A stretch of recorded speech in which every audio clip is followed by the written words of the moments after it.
Шприцка? Има. Не, 10 км.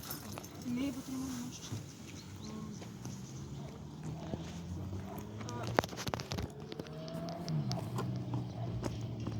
Ножката, не е там.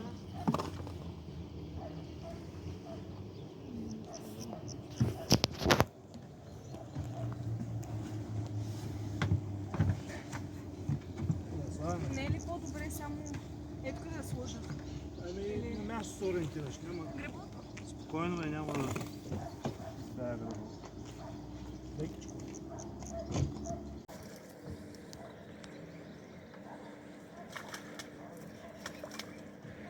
Имаш ли достъп?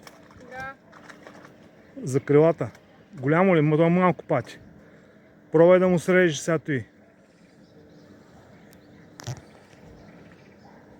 Дей бърза.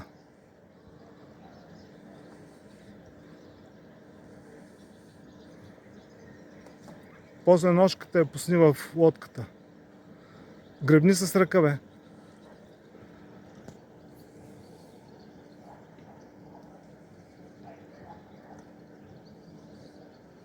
Внимай, че и тройка кукичката й. Не я пускай докато не го извадим, защото той ще литне сега. Няма да го пускам. Пусни го вътре между краката там, навътре да се навре.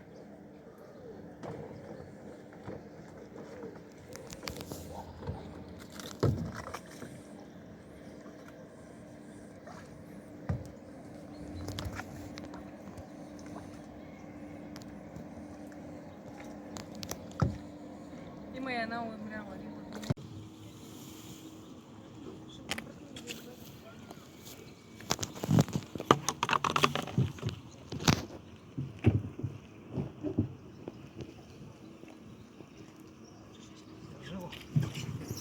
Чакай, не трябва някой да ти помогне с взимането.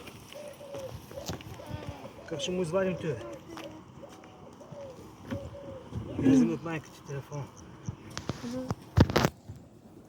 Да го спра ли?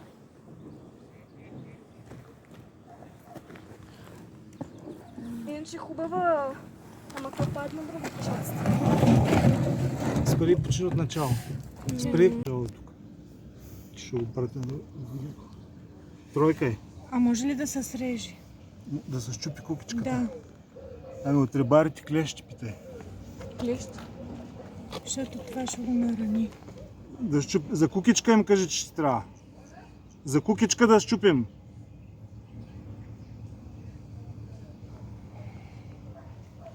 Знаеш колко време са такова? 30 минути от как сме го видяли.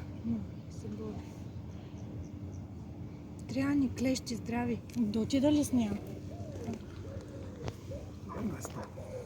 Без това. Е, това е кукичката.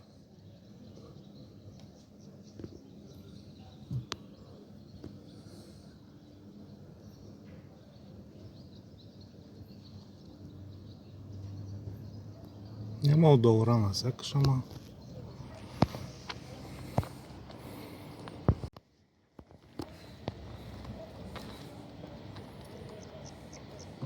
Лекичко във водичката. Лекичко във водичката.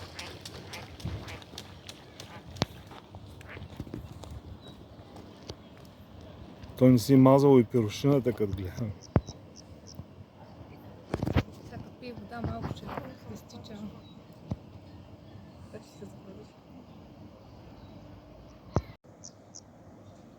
Нещо му няма. Като гледам. Сега като първо беше напълно. Добре се движи. От праши с 300.